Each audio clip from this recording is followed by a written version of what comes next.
Hey, what's up? My name is Millennial Smark, and I'm back at it again with another video. What are you people talking about? What are you people talking about? I had to go immediately record my reaction to this. I recorded my reaction to this as quick as I would if I was actually reviewing the show, and I pressed the record button directly after the segment.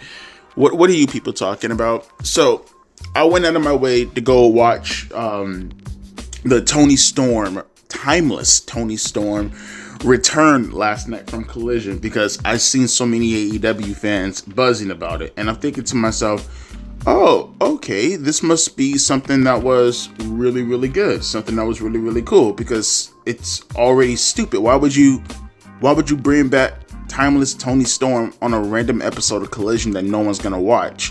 Why won't you put it on your flagship programming? So I'm saying to myself, okay, let's put that out of sight, out of mind. Okay, let's actually watch the show for what it is. It's already a stupid decision to put this on the secondary show, but I'm curious. I'm like, okay, what is this ingenious long-term storytelling that they completely rush, put it on Collision?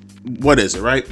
So I tune into the show, right? Or I not tune into the show, but I watched the segment on YouTube, right? And it starts off with Mariah and Toni in the ring with each other, right? Toni not saying anything, and Mariah just berating her, right? Saying that she's nothing, she's beneath her, none of the fans love her, she was using her as a pawn the entire time to get to the top. And Toni Storm was acting like a mark, and she was like, oh, you know, I love you, you're an inspiration, all this stuff. And then she ends up hugging her. And then Mariah, you know, she plays into it before slapping her multiple times, beating her down, hitting her with the title belt.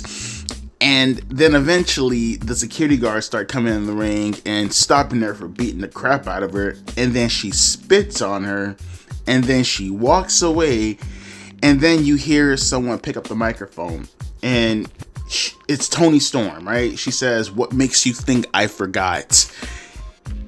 I'm like, what? And then Mariah is standing on the entrance ramp making these dramatic pouty faces, and Toni Storm is standing up, and she starts to get back into the timeless Toni Storm gimmick, right?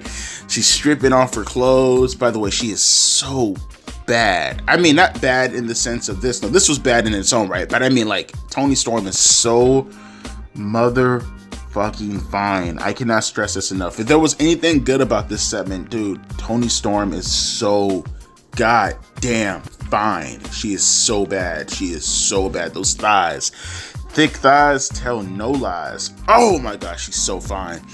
But outside of that, though, she starts again reverting back to the timeless Toni Storm gimmick, and she starts saying things, just stupid things that just take away the seriousness from the storyline. You know, like I'm gonna rip your tits off in Australia. It's just so stupid. It is so stupid. And I'm looking, and when the segment was over with, I've lost count of how many flaws I've seen in one segment.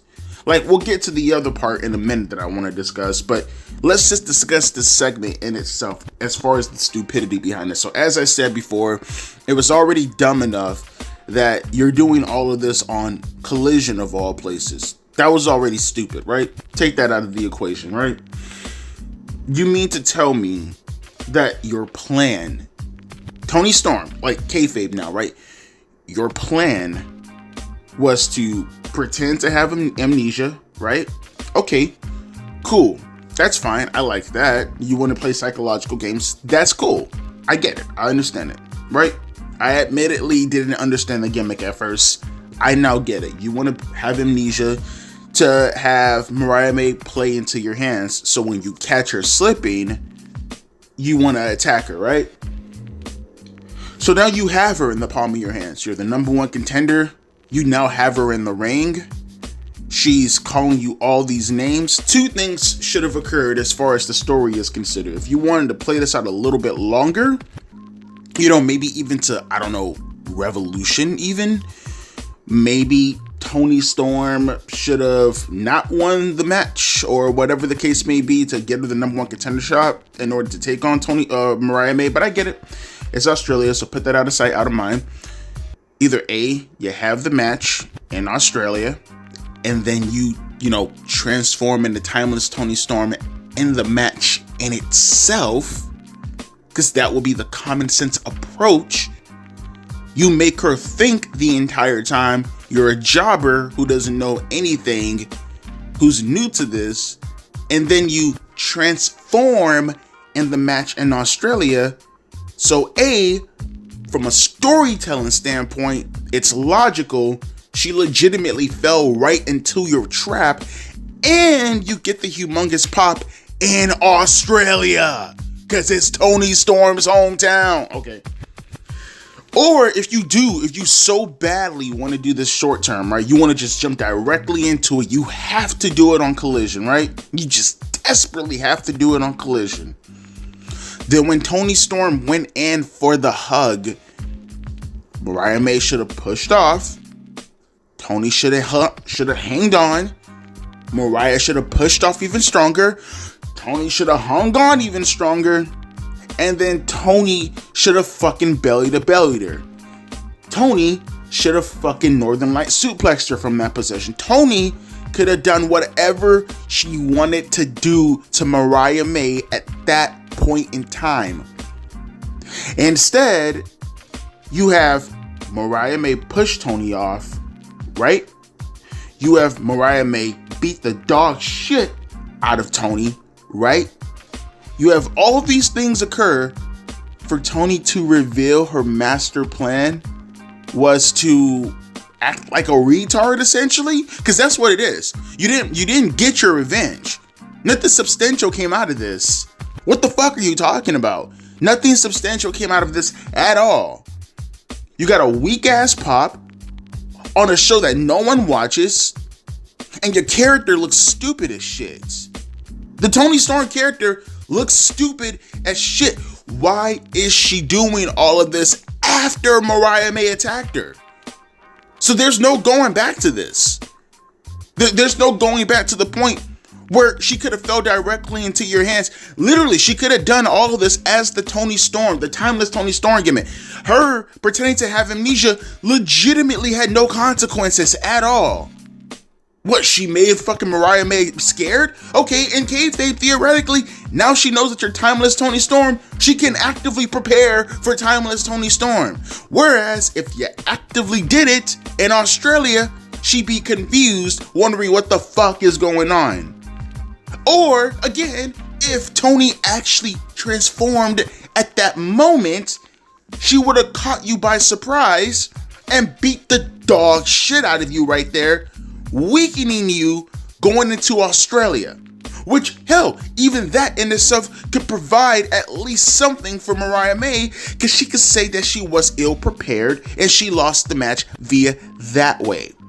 That way, if you really wanted to, you could run the match back. Hell, you probably didn't even have to run it back for Revolution. You can even have Mariah May take some time off because she's embarrassed, very similar to how Toni Storm was embarrassed at All In, and then maybe you can even run it back at Double or Nothing and they can have a gimmick match. That's long-term storytelling right there. That's how it's done. At that point in time, they'd be like 2 months shy of a full year feuding? At that point in time, we're talking about nearly 2 years of being in affiliation. But instead, you throw it all away because you rushed it. You fucking rushed it. And it was stupid. And you have marks, you have these idiots, these AEW fanboys. Again, either A, they're way too young, and I'm not talking about the ones who are impressionable, okay? The ones who are just, just fucking starry-eyed and they just like wrestling for what it is. I'm not talking about those people, okay? I never will shit on wrestling fans who still believe in kayfabe, like little kids, for an example, and I will never shit on wrestling fans who legitimately just love all wrestling. Okay, if that's your case, then good on you, right? It's like someone who believes in Santa Claus. You could be an adult and you believe in Santa Claus. Some people may say that you're delusional. Some people may say you're mentally retarded. I'm not going to say any of those things. I look at that and I say to myself, damn, sometimes I wish I was you and I could be as, lucid in my mind, I guess. I would love to be like you and not look at wrestling the way I look at wrestling, but unfortunately, those days have now come and gone. If you enjoy all wrestling and nothing is negative to you, I'm not talking to you. Okay, good on you. I'm talking about the AEW fanboys who consistently make excuses. I'm talking about the AEW fans who consistently talk shit about other people in an elitist mindset to pretend as if they're the better wrestling fan. I'm talking about the AEW fanboys who say things like, I wonder if people who watch AEW will ever bring up the fact that they are doing great long-term storytelling. If this is how you approach long-term storytelling, if this is how you yourself feel like things should be done, then your opinions have no merit to them because you make no fucking sense whatsoever. There is no long-term storytelling in regards to what benefits the wrestlers if the long-term storytelling in itself is garbage. I said the same thing about Cody Rhodes and Kevin Owens last night. Their long-term storytelling is boring in the garbage manner. It's fucking boring. Nothing is happening. Physicality is nowhere near to the intensity that it should be, to the extremes that it should be for me to care about it at the moment. It is insanely boring. And you have the WWE fans who will make excuses for that by saying, well, Devontae less is more. Devontae less is more. Yeah, less is more, and you can still do something exciting. What part do you idiots not understand? Less is more, Devontae. Yeah, less is more, and you can still do exciting things. Just because the speed limit is at 50 doesn't mean you have to go 15. You can still go 45. You understand that, right? You do understand that, right? And then here you have AEW when it comes to Toni Storm and Mariah May and their long-term storytelling and their excuses, just stupid ass booking all around. What the fuck are you talking about? The best thing about Toni Storm and Mariah May was the first thing that happened with Toni Storm and Mariah May. You understand that, right? That part was fine. The actual turn was fine. The blood and all that stuff, very unique. You don't see it very, very often, if ever, especially to that level. That was great. Everything that happened afterwards, just because it's quantity in regards to how long it's going doesn't mean it's quality. I have not heard not one good promo yet, maybe from Mariah May, and that was more so because she's doing a pretty decent job at being a heel. I'm not taking anything away from Mariah May as a heel, and I'm not even taking anything away from the Timeless Toni Storm gimmick. I like the Timeless Toni Storm gimmick, but we're talking within the context of the actual story being produced going forward. The story in itself, not the characters who are doing their job as well. Mariah May's doing a great job at her role. Toni Storm's doing a great job at her role. It's the actual things, the events, the actions that are being done in the story that irk me. Nothing substantial that makes any sense is being done correctly. No time and effort is given. There should be some type of linear storytelling happening throughout the show to give these girls more emphasis. No one is saying they need every segment, right? If anything, they don't even need the primary segments. If you want to do primary segments for them, like maybe once or twice, but it still concludes with the main event being the world champion, I'm cool with that. But something substantial happening throughout the show. If not given to their story in particular, if for anything else, give it to fucking Mariah May, so people can have more of a reason to hate her.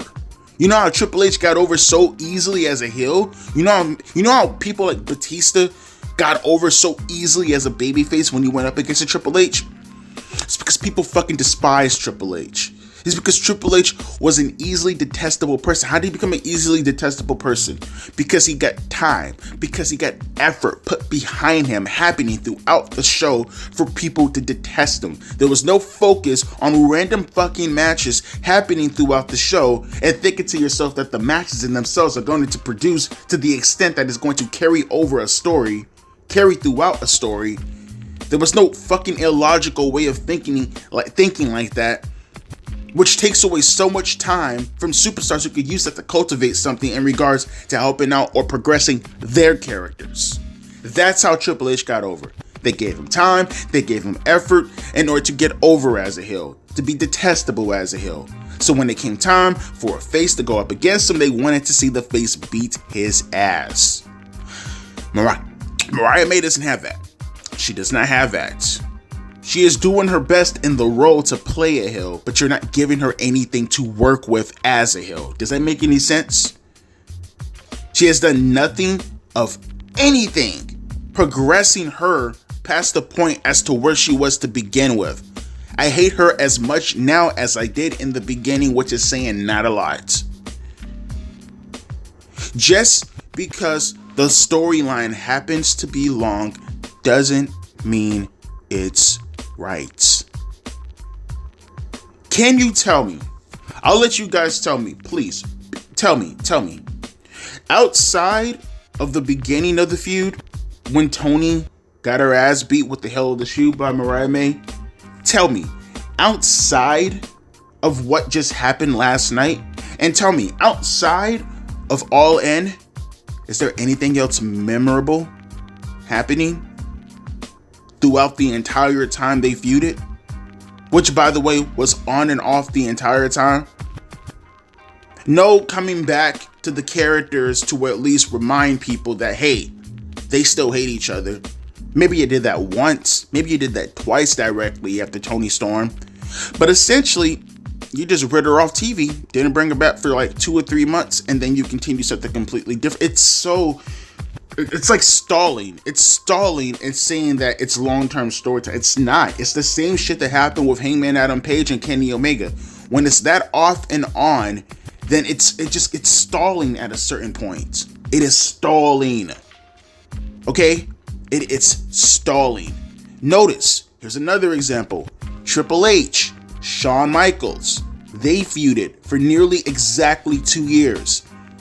Okay, you got the turn that happened in July of 2002. And then they came back and they finished off in the Hell in a Cell match at, what was it, Bad Blood in June of 2004. That was nearly 2 years. Notice when they weren't directly feuding with each other, they were always indirectly feuding with each other because Shawn Michaels was always feuding with someone in Evolution. The one time Shawn Michaels took a break from Evolution was when he feuded with Jericho. But then it came right back to Flair. But then it came right back to Orton. But then it came right back to Batista. But then it came right back to Eric Bischoff and Stone Cold Steve Austin and him getting in the middle of that and Eric Bischoff being played by Evolution and Shawn having Austin's back. Somehow, some way, Shawn and Triple H always stayed linked if they weren't directly feuding with each other. Outside of the Jericho stuff, they always stayed linked. And even with the Jericho stuff, you still got 6-man tag matches that involve Shawn Michaels teaming up with somebody like Kevin Nash or something, or Booker T to take on some variation of Ric Flair or Jericho or somebody like that, or Ric Flair or Triple H. They still stayed linked. They did not do that with Hangman Adam Page and Kenny Omega. They did not do that with Toni Storm and Mariah May. What is the long-term storytelling that you're talking about? It's not long-term storytelling if you press pause and you turn off the game and then you turn it on. If you were doing something for the world record, right? Is it continuously, if you, for an example, do something, get up, and then break away from it just to come back, 10 hours later and be like, I'm going to continue this? Is that now considered the world record? Or did you just stop it? And now you have to start back over if you want to do the world record. That's what I'm saying. That's what I'm saying. What long-term storytelling are you talking about? What's the quality behind it? None of this shit actually occurred so far with Mariah May and Toni Storm. That's why I keep saying, you people, man, you people, and you're overrating and not understanding the concept of what the fuck you're discussing and what the fuck you're talking about. You just make up arbitrarily out of whole cloth understandings about shit that doesn't necessarily meet that criteria or that definition because you so desperately want something to just attach to. But it doesn't have to be desperation if you hold people accountable. It doesn't have to be desperation if you make it known to people like Tony Khan that the wrestling that you see every week, maybe, just maybe, those 3 or 4 20-minute matches you could throw on a pay-per-view and maybe cut down them by half and, focus on some character development. So maybe, just maybe, the stories that you end up seeing on your television, they actually have merit and they actually have consequences. So you don't have to make up something out of whole cloth. You actually have something to attach your teeth into. And just maybe if you held someone like a Tony Khan accountable for how he books these stories, where they don't make any sense and you rush them, whereas if you actually did it appropriately and got the legitimate pop from it, actually got the legitimate consequences from it, people might take you a little bit seriously outside of, the fan base that exists at that very moment. Make it make sense. Make it make sense. And if you're gonna bitch in the comment section, at least tell me where I'm wrong. Tell me where I'm wrong. Call me divisive. Say your channel sucks. All this other kind of stuff. That's all you can say. But what you can't say is that what I'm saying right now at the moment, if for nothing else, I'm not providing examples. I'm not providing you clarity from my position, and I would like for you to at least refute something in regards to the clarity and the examples that I brought up. If not, eat shit and cry harder. As always, my name is Devontae, and I'll be catching you guys later. A deuces and a pea ice.